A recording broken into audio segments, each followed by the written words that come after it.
Assalamualaikum warahmatullahi wabarakatuh. Eh, Alhamdulillahirrabbilalamin. Wa bihi nasta'inu ala umuri dunya waddin. Wa ala alihi washabihi ajmain. Amma ba'du. Pertama-tama, marilah kita panjatkan puji syukur kehadirat Allah Subhanahu wa Ta'ala yang telah memberikan kita kesehatan serta keberkahan di setiap harinya.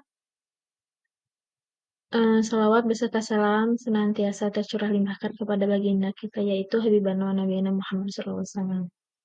Baik, terima kasih. Eh, Perkenalkan, nama saya Siti Nurhayati dari program studi Ilmu Administrasi Publik Fakultas Ilmu Sosial Universitas Muhammadiyah Sukabumi. Di video kali ini saya akan mempresentasikan hasil rangkuman materi yang saya pelajari untuk memenuhi tugas, yaitu ETS ya, yang dimana di sini materinya mengenai tentang kebijakan yang ada di Indonesia dan Norwegia. Ini maksudnya Norwegia ya, bukan Norwegia. Mungkin masuk aja ke materi yang pertama, yaitu kendaraan listrik EVs, yaitu kendaraan yang menjadi topik penting untuk mengurangi emisi gas rumah kaca dan ketergantungan pada bahan bakar fosil. EVs adalah singkatan dari Electric Vehicles, yaitu kendaraan yang menggunakan motor listrik sebagai sumber tenaga ditenagai oleh baterai yang dapat diisi ulang. Yaitu studi kasusnya yaitu kebijakan kendaraan listrik di Indonesia dan di Norwegia. Mungkin di Indonesia sendiri ada beberapa orang yang sudah menggunakan kendaraan listrik yang dimana itu merupakan bentuknya yaitu motor juga mobil. Nah, di Indonesia sendiri juga kendaraan listrik itu sendiri mungkin beberapa orang tidak tahu kebijakannya seperti apa. Nah, di sini ada kebijakan kendaraan listrik di Indonesia, yaitu Peraturan Presiden Nomor 55 Tahun 2019, Percepatan Program Kendaraan Listrik Berbasis Baterai, Insentif Fasilitas Charging Station, kemudian perizinan, infrastruktur pembangunan stasiun pengisian listrik umum atau SPLU, kerjasama pemerintah dan swasta. Sementara itu, kebijakan kendaraan listrik di Norwegia itu sendiri yaitu insentif fiskal dan non-fiskal, yaitu pembebasan pajak pembelian atau VAT, pajak impor pajak tahunan, akses bebas tol, parkir gratis, penggunaan jalur bus, jaringan infrastruktur pengisian daya yang luas dan maju, banyak stasiun pengisian cepat.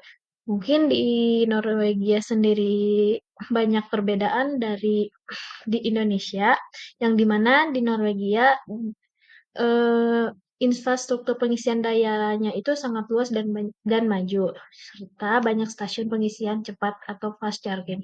Sementara di Indonesia mungkin di kota-kota besar ada beberapa, tapi seperti di Sukabumi mungkin untuk city sendiri belum melihat ya. Makanya banyak pertanyaan kalau kendaraan di Sukabumi itu banyak peminatnya atau enggak. Tapi ada juga sih beberapa yang menggunakan. Oke. Selanjutnya itu perbandingan kebijakan insentif fiskal. Di Indonesia, pembebasan pajak, pengurangan bea masuk atau skala awal. Itu kebijakan insentif fiskalnya yang ada di Indonesia. Yang kedua yaitu fasilitas charging station dan kemudahan perizinan itu baru mulai, bukan baru ini ya, Masya Allah.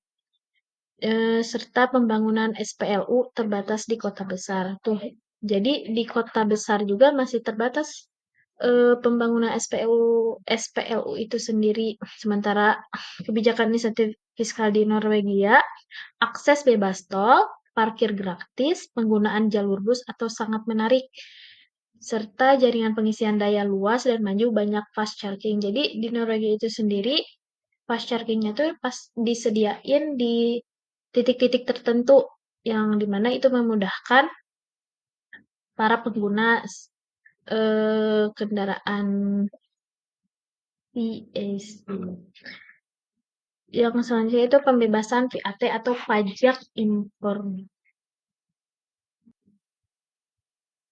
Yang selanjutnya itu pelajaran yang dapat dipelajari untuk Indonesia dan rekomendasi yang dimana belajar dari Norwegia itu sendiri dapat meningkatkan kombinasi insentif yang komprehensif dan infrastruktur kuat. Yang kedua itu dukungan kebijakan yang konsisten dan inovasi teknologi. Untuk Indonesia, perluasan dan penguatan insentif, peningkatan infrastruktur pengisian daya, kemitraan erat antara pemerintah. Jadi kesimpulannya yaitu Indonesia berada dalam tahap awal pengembangan kebijakan dan infrastruktur kendaraan listrik. Pentingnya keberlanjutan dan inovasi dalam kebijakan kendaraan listrik. Kolaborasi global untuk mengatasi tantangan lingkungan dan energi. Jadi mungkin itu dua kebijakan yang ada di Indonesia dan di Norwegia perbandingannya, di mana Indonesia masih memiliki kekurangan dalam infrastrukturnya